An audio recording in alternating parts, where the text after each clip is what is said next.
Welcome to Alma Tales Lab, where lying wives and sneaky girlfriends finally get exposed. From girls' trips that never happened to coworkers who were a little too friendly, we break down every red flag, messy receipt, and suspicious text with humor, shock, and just a little bit of petty. Expect wild stories, dramatic reactions, and satisfying karma as the truth comes crashing through the door. If you love relationship tea, plot twists, and seeing players get played, this channel is your new home. Every single chaotic, jaw-dropping, binge-worthy episode. Hit subscribe and never miss a fresh dose of exposed cheating. Don't forget to check our previous stories. Let's get into it. The cruelest thing Nia ever did wasn't cheat. It was locking me out of our townhome, stuffing my clothes into trash bags, and telling the leasing office I was unstable so they wouldn't let me back in without her. She watched me stand on the porch like a stranger, then smiled the same way she smiled at brunch. Here's how it happened. I'm Malik Red, a systems analyst in Charlotte, North Carolina. I'm not loud. I don't do scenes. I solve problems, document patterns, and move quietly when the data is clear. When people meet me, they assume I'm emotionless because I'm calm. Truth is, I feel everything, I just don't spill it in public. Nia used to say that was why she loved me. She'd press her cheek to my shoulder and call me steady, like I was a porch light you could count on at night. Nia and I met at a charity 5K in Uptown. I only went because my coworker bribed me with free wings after. I was stretching near the start line when Nia jogged up, glanced at my old sneakers, and said, "Those shoes look like they've seen war." I told her they've seen rent. She laughed so hard she snorted, then tried to act like she didn't. That snort became our thing. Anytime life got too serious, I'd say something dry, and she'd snort laugh and blame allergies. Our early dates were the kind you remember when you're stuck in traffic and need proof love existed. We did late-night diner runs off South Boulevard, splitting pancakes and arguing over whether grits count as breakfast or a lifestyle. She'd steal my fries, then act shocked when I reached for her milkshake. One night, she leaned across the table and wiped syrup off my cheek like I was a kid, then kissed me before I could say anything smart. I remember thinking, man, I could build a whole life with this woman. We moved fast, but it felt right. Nia was an entrepreneur, always sketching plans on napkins, hair care line, pop-up events, brand experiences. She had fire, and I admired it. I was the guy with the color-coded budgets and the calm voice on the phone with customer support. We balanced each other. She'd dream big. I'd make it practical. When she got overwhelmed, I'd cook and play old-school R&B while she'd dance barefoot in the kitchen, teasing me until I finally joined. When I proposed, it wasn't fancy. We were in Freedom Park, sitting on a blanket, eating strawberries. A little kid ran by and dropped a toy, and I handed it back like a reflex. Nia watched me do it and got quiet. I asked what was wrong, and she said, "Nothing. I want a man who's kind when nobody's watching." I pulled the ring out right there. She laughed, cried, snorted, and said yes. I thought the snort meant forever. Marriage didn't break all at once. It chipped. Little comments at first. How I dressed, how I talked, how I didn't network. Nia started hosting these shiny dinners with her friends, people who laughed too loud and checked their phones mid-conversation like you were a commercial break. She'd squeeze my arm under the table when I was quiet, then later tell me, "You make it awkward when you don't perform." Perform. Like my presence was a job interview. I tried harder anyway, because love makes you negotiate with disrespect. Terrence Cole showed up like a glitch nobody noticed until it crashed the system. Nia said he was a friend from grad school who understood branding. Tall, smooth, always smiling like he had a secret. The first time I met him was at a rooftop mixer in South End. He shook my hand too long and said, "So you're the steady one." The way he said it made steady sound like boring. Nia laughed like it was nothing. I told myself I was being sensitive. I wish I'd trusted my instincts instead of my pride. Nia started staying out later, claiming it was client stuff. When I'd ask questions, she'd twist her mouth like I was annoying her. "Malik, don't be controlling." If I offered to help, she'd roll her eyes. "You wouldn't get it." Funny thing is, I didn't need to get branding. I needed basic respect. But every time I tried to say that, she acted like I was asking for worship. Then she'd soften just enough to keep me hopeful, cuddling up, calling me baby, kissing my forehead like I was safe. The funniest part, looking back, is that she still expected romance while she was drifting. She wanted date nights, photos, candles, the whole show. One Friday, she demanded a surprise night. I booked a jazz spot in Noda and wore the one blazer she actually liked. She arrived 40 minutes late, smelled like a man's cologne, and still asked, "Why you look tense?" I almost laughed. Instead, I told a joke about my office coffee tasting like burnt dreams. She snorted. The snort almost broke me. The night, I found out, wasn't dramatic. It was quiet, which somehow made it worse. I came home early and heard Nia in the kitchen, talking low on speaker. "Stop, Terrence," she whispered, laughing. Malik could walk in. Then a man's voice, confident, close. He doesn't even see what's happening. My stomach turned cold. I walked in, and she didn't jump. She didn't panic. She just ended the call and looked at me like I'd interrupted her show. "Why are you home?" she asked. I said her name like a question. Nia sighed like I was slow. "Don't start, Malik." I asked, "Are you with him?" She didn't deny it. She tilted her head and said, "You're not about to ruin what I'm building." That sentence did something to me. It shrank 10 years of love into a single ugly moment. I waited for remorse, for a crack, for anything human. She gave me nothing. She walked past me, brushed my shoulder like I was furniture, and said, "We'll talk when you calm down." 2 days later, she forced me out. Not a conversation, not a separation plan. Forced. I came back from work and my key didn't work. The keypad code had been changed. I knocked, and Nia opened the door just enough to slide out a trash bag. "My clothes." She said, "I need space, Malik." I asked for my laptop dock, my documents, my grandmother's watch. She shrugged. "You should have thought about that before acting crazy." Then she shut the door and locked it like I was a stranger. I tried the leasing office because my name was on the lease too. The manager, a woman who'd smiled at us during move-in, suddenly looked nervous. "Nia called," she said softly. "She said you've been aggressive." I stood there in my work badge, my hands empty, and felt my face burn. "I'm not aggressive," I said. The manager avoided my eyes. "She asked us not to let you in alone." That's when I realized Nia wasn't just leaving me. She was rewriting me into a threat. I slept on my cousin Darnell's couch in Gastonia. Darnell tried to keep it light, cracking jokes, offering me cereal like it was therapy.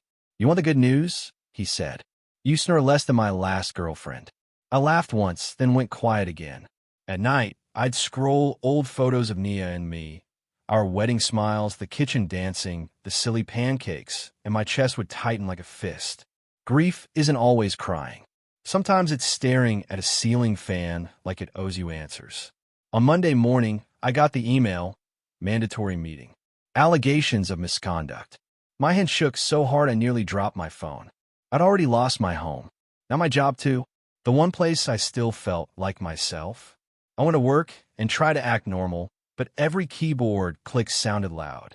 My manager, Patrice Holloway, pulled me aside and asked if I was okay. I wanted to tell her everything. Instead, I said, "I'll handle it," because pride makes you lonely. The meeting invite included HR and, of course, legal. I knew immediately this wasn't a misunderstanding. This was a plan. That night on Darnell's couch, I opened my laptop and did what I always do when something feels off. I checked the logs. Badge records, VPN sessions, access histories, audit trails. The system doesn't care about charisma. It cares about timestamps.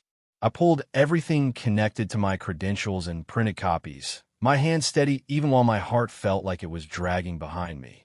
While I was gathering proof, a memory hit me. Months ago, Nia had asked for my old tablet for her business. I'd wiped it or thought I did. I logged into my cloud account and found a shared screenshot folder I didn't recognize. It was a screenshot of Nia's messages, probably taken by accident. One line jumped off the screen. "Terrence, tomorrow in HR.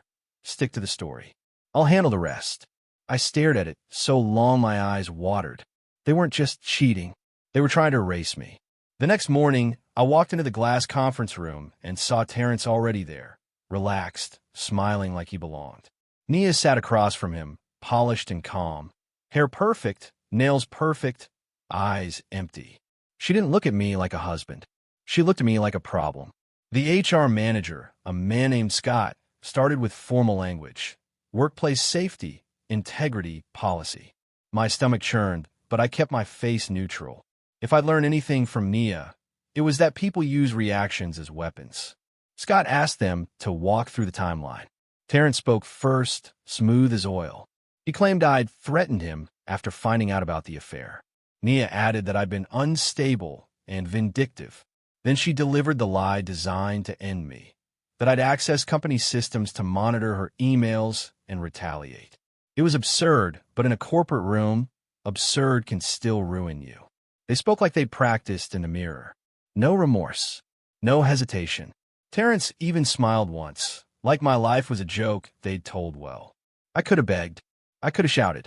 I could have tried to remind Nia about Freedom Park and pancakes and the kitchen dancing. But you can't romanticize someone out of cruelty. So I let them finish.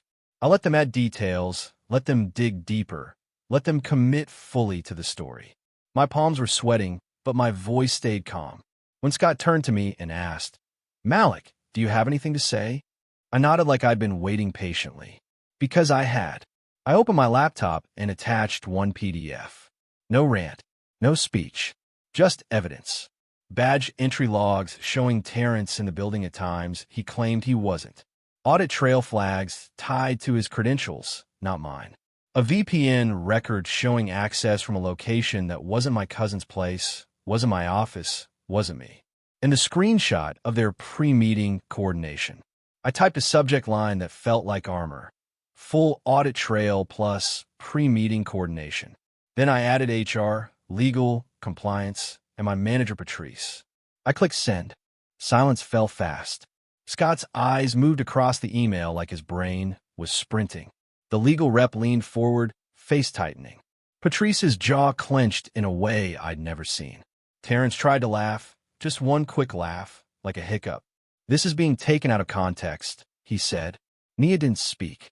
She stared at the table, expression flat, like she was waiting for someone else to save her. But this wasn't a party. This was documentation. And documentation doesn't care who you sleep with.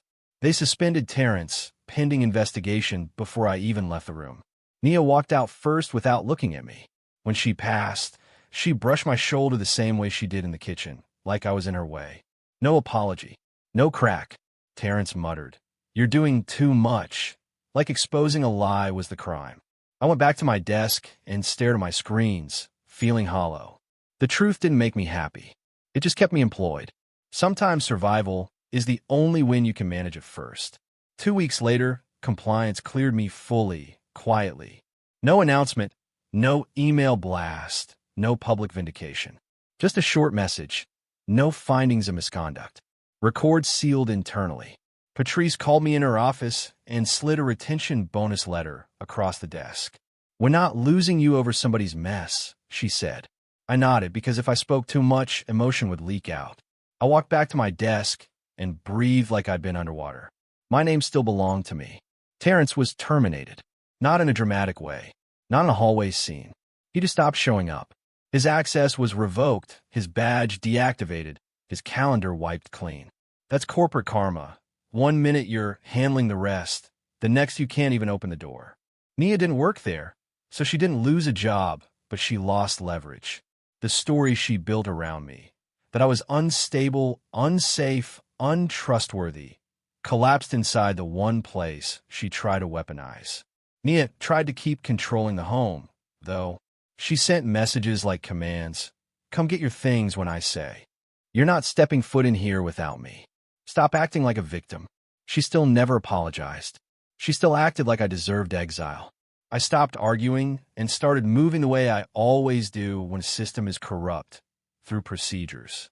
I spoke to an attorney. I gathered the lease documents. I compiled proof of the lockout, the leasing office note, the changed keypad logs from the smart home app. My attorney sent one letter. Not a lawsuit, not a circus. Just a firm demand and a timeline. Suddenly, the leasing office got polite again. Suddenly, the property manager needed to review the file. Within days, Nia was required to cooperate with a buyout plan. She fought it, of course, but paperwork doesn't get tired. She wanted a stage, but I gave her a desk. In the end, she had to pay to remove my name from the lease, and return what was mine. Quiet, efficient, final. The strangest part was collecting my things. Nia stood in the living room while I packed like I was a contractor hired for a job. She watched me fold shirts we once shared drawers for. Terrence wasn't there, but his cologne still haunted the air like an insult. Nia said, "Make it quick." I said, "I am." She tried one last jab.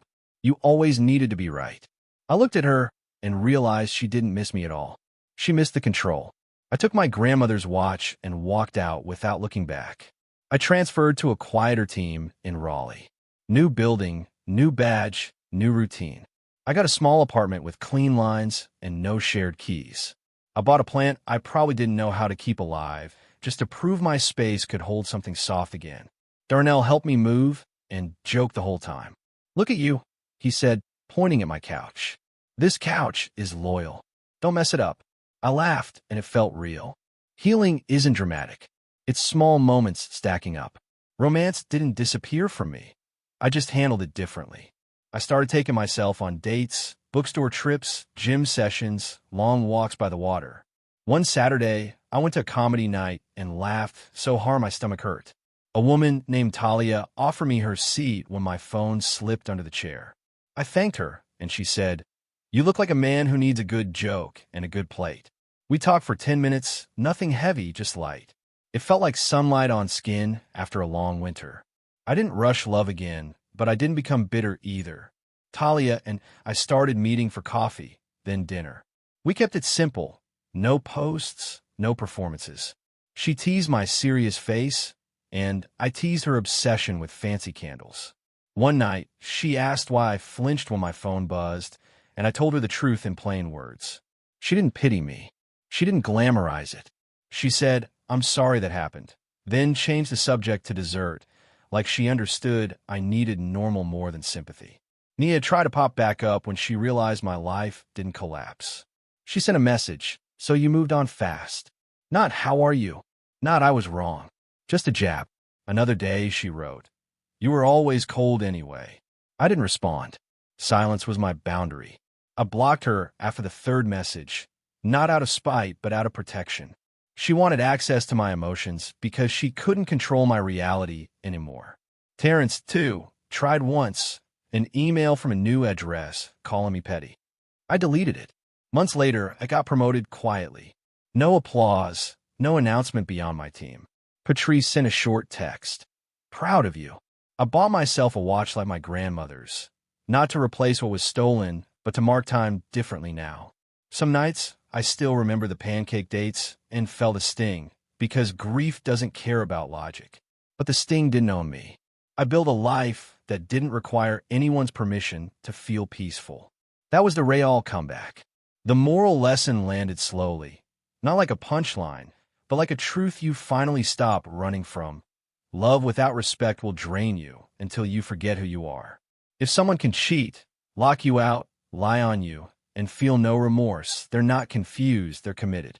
Don't fight for a version of yourself they already decided to destroy. Document the truth, protect your name, and rebuild in private.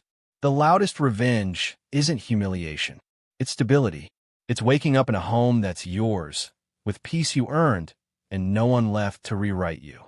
If you enjoyed this story, please like, comment, and share this video with your friends. Subscribe and turn on the notification bell so you never miss a powerful story drop.